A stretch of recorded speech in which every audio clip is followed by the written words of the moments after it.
بسم الله والصلاة والسلام على رسول الله، أما بعد. ربنا يقول في كتابه العزيز: وتواصوا بالحق وتواصوا بالصبر.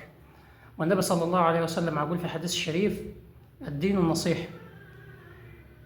لو عملت قدامك أي تصرف وحش في الشارع، أو سمعتني أقول أي كلام سيء، أو عملت معاك أنت تصرف سيء، أو شفت مني تصرف وحش تجاهك، أو أخطأت في حقك، أو ظلمتك، أو جيت عليك، أو عملت، المهم شفت مني حاجة مش صحيحة أو مش سليمة، تعالى كلمني وتعالى انصحني وبالحسنى، وتعالى قول لي اللي انت فيه ده غلط، وتعالى قول لي التصرف اللي انت عملته ده وحش، وتعالى قول لي ده انت مقصر في حقي في كذا، وتعالى قول لي ده انت وحش معايا في كذا، وتعالى عاتبني. طالما صاحبي او حتى معرفة، بس يعني مجرد تعرفني كده، لا تعالى انصحني وتعالى كلمني. لان ممكن نصيحة من اخ مسلم ليك، او من اي حد صاحبك صديقك، او حتى زي ما قلت معرفة سطحية، يجي مثلا اعطاك نصيحة رغم انك انت ممكن تبقى عارفها، بس انه حد يكلمك على تصرف وحش انت عملته، شخص غريب يجي يكلمك يقول لك خلي بالك انت عملت موقف مش حلو، او انت صدر منك تصرف مش حلو في المكان الفلاني، شفتك او مثلا مش عارف ايه.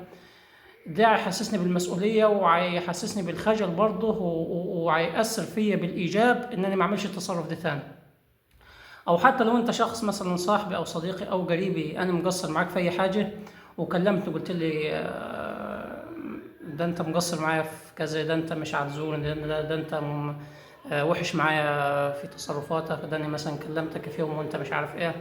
مجرد العتاب ده هيحسن العلاقه بين الاشخاص، سواء كانوا قرايب او اصحاب، وهيخلي الشخص يعني يحسن من افعاله مع الناس عامه. لانه بعد كده هيبقى حريص انه يعني الموقف طالما حد عاتبه فيه هيتعلم، وهيفضل فاكر انه مثلا ما يكررش الحاجه الوحشه دي مع اي شخص تاني.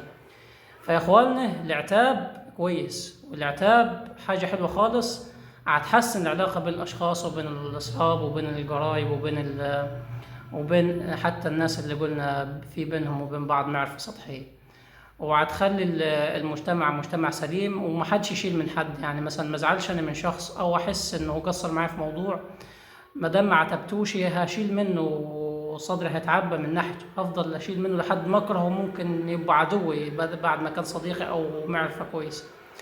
وزي كده مثلا شخص يفضل يشيل مني، مثلا شاف مني تصرفات سيئة، ممكن انا مش حاسس انني مقصر معاك في الامر ده، ومش حاسس ان انا عملت معاك حركة وحشة مثلا في المكان ده، او في الموقف اللي جمعنا سوا، ان انا مثلا تصرفت تصرف وحش معاك او مع حد غيرك، انا مش حاسس او مش عارف ان هو ده تصرف وحش اثر في نفسيتك مثلا.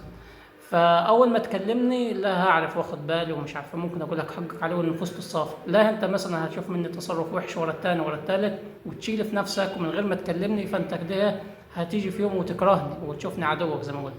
فيا اخوانا، عاتبوا بعض واقبلوا النصيحة من بعض، حتى لو عارفين، اقبلها من اخوك، وحسن علاقتك بصاحبك او صديقك او قريبك.